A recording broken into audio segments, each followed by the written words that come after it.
आज की इस वीडियो में हम जानेंगे गुणज और गुणनखंड। गुणज कहते हैं मल्टीपल्स को और गुणनखंड कहते हैं फैक्टर्स को। अब गुणज क्या होते हैं? देखो, गुणज जब किसी संख्या को अन्य किसी पूर्ण संख्या से गुणा किया जाए तो प्राप्त गुणनफल उस संख्या का गुणज कहलाता है। क्या कहलाता है? गुणज। मतलब जब किसी संख्या को पूर्ण संख्या से किसी अन्य पूर्ण संख्या से हम गुणा करें, जो प्राप्त हमारा गुणनफल है वो उसका क्या कहलाएगा? गुणज कहलाएगा। ठीक है, सीधी भाषा में कहें, जब हम पहाड़ा पढ़ते हैं, जब हम किसी संख्या में गुणा करते हैं और पहाड़ा पढ़ते हैं तो जो नंबर प्राप्त होता है, हमें संख्या प्राप्त होती है, उसी को हम कहते हैं गुणज। जैसे 2 का हम 1 में गुणा कर रहे हैं तो प्राप्त हो रहा है हमें 2, तो 2 का एक गुणज क्या हो गया? हमारा 2 हो गया। जब 2 का गुणा 2 में करेंगे तो हो जाएगा हमारा 4। जब 4 प्राप्त हो रहा है तो 2 का गुणज क्या हो गया? हमारा 4। ऐसे 2 का गुणा 3 में करेंगे तो हो जाएगा 6। ठीक है, तो 6 क्या है? 2 का गुणज है। और ऐसे ही ये आगे तक चलते रहेंगे। ठीक है, ये अनंत होते हैं, इनकी कोई सीमा नहीं होती, ये खत्म नहीं होते। ठीक है, अब आते हैं गुणनखंड पर। गुणनखंड किसे कहते हैं? गुणनखंड क्या होता है?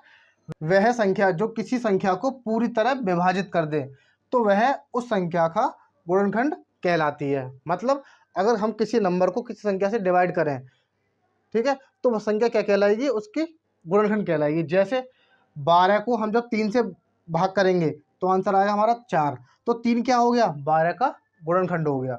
ऐसे 2 से हम 12 को भाग करेंगे तो 2 से भाग चला गया हमारा पूरा 6 बार, तो 2 क्या हो गया? 12 का गुणनखंड हो गया। ऐसे हम 6 को भाग करेंगे, जब 6 को भाग करेंगे हम 12 में तो प्राप्त होगा हमें 2।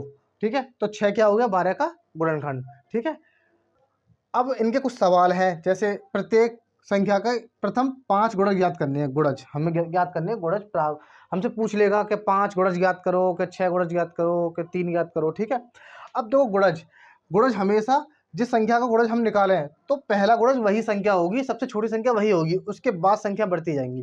ठीक है, जैसे 5 है हमारा ये, अब 5 के हम प्रथम 5 गुणज निकालेंगे हम, तो पहली संख्या आएगी 5। ठीक है, 1 का गुणा करेंगे तो 5 हो जाएगा। ऐसे 5 में 2 का गुणा कर दें तो क्या हो जाएगा हमारा? 10। ऐसे 5 में 3 का गुणा कर दें तो कितना हो जाएगा हमारा? 15। ऐसे 5 में 4 का करेंगे तो कितना हो जाएगा? 20। और 5 का हम 5 में कर दें तो हो जाएगा 25।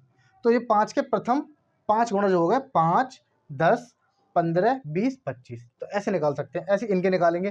जो 8 है तो 8 के 5 निकालेंगे गुणज, तो कैसे हो जाएगा? 8 पहला हो जाएगा 8, वो पहाड़ा पढ़ना है हमें। 8 हो जाएगा, फिर हो जाएगा हमारा 16, फिर हो जाएगा हमारा 24, फिर हो जाएगा 32 और लास्ट में हो जाएगा हमारा 40। 5वां गुणज क्या हो जाएगा? हमारा 40 हो जाएगा।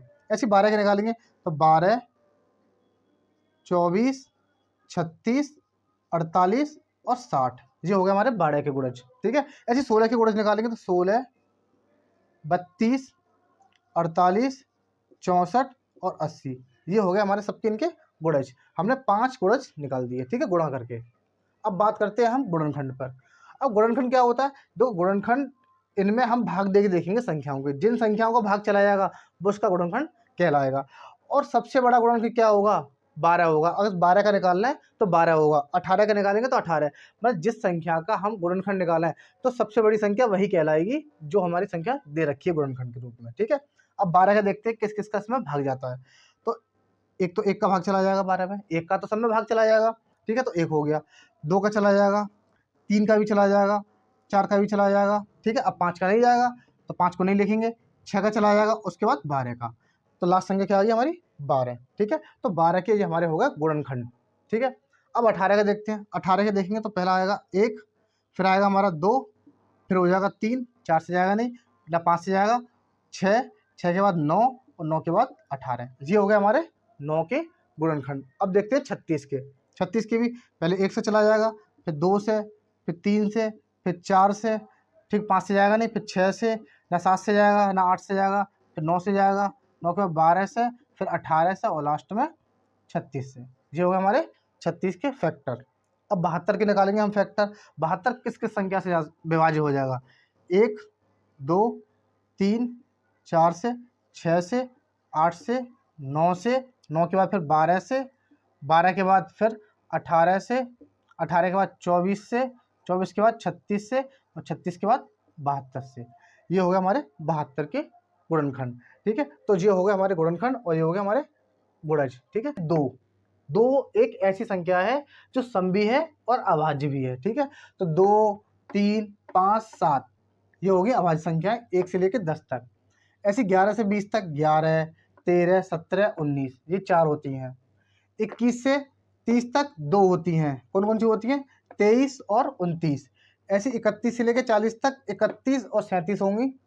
41 से 50 तक 41, 43 और 47 ये 3 होती हैं। 51 से 60 तक 53, 59 ये 2 होती हैं। 61 से लेकर 70 तक 61 और 67 ये 2 होंगी।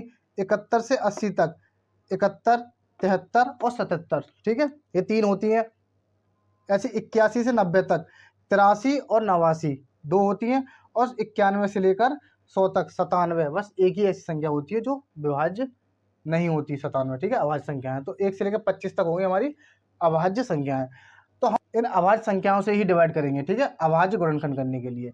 तो अभाज्य गुणनखंड करने के लिए हम एक तो सीधे सीखेंगे और दूसरा भाग विधि से सीखेंगे। ठीक है पहले 180 के 180 दे रखा है, हम इसके अभाज्य गुणनखंड करके देखते हैं। ठीक है देखते हैं अभाज्य संख्या अभाज्य गुणनखंड कैसे करेंगे। ऐसे 100 ये लिखा हुआ है, ये है 180। अब 180 में हमें सबसे पहले देना है 2 है हमारी अभाज्य संख्या, 2 से भाग करेंगे। जब 2 से भाग करेंगे तो कितना आ जाएगा इसमें? 2 गुणा 90 बोल सकते हैं इसको। ठीक है ऐसे 90 में भाग देंगे तो 90 में भाग देंगे तो कितना आ जाएगा हमारा? 2 और 45 ये हो गया। ठीक है अब 45 से भाग, अब 2 से तो जाएगा नहीं इसमें, 45 में किससे भाग चला जाएगा? 3 से। तो 3 और 15 ठीक है ऐसे ही 15 से भाग, 15 में 3 से भाग तो 3 और 5। अब ना 3 के फैक्टर हो सकते हैं और ना 5 के हो सकते हैं। तो हमारे अभाज्य गुणनखंड क्या आ गए? 2, एक ये 2 आ गया, एक 3 आ गया, ये 3 आ गया और 5 आ गया।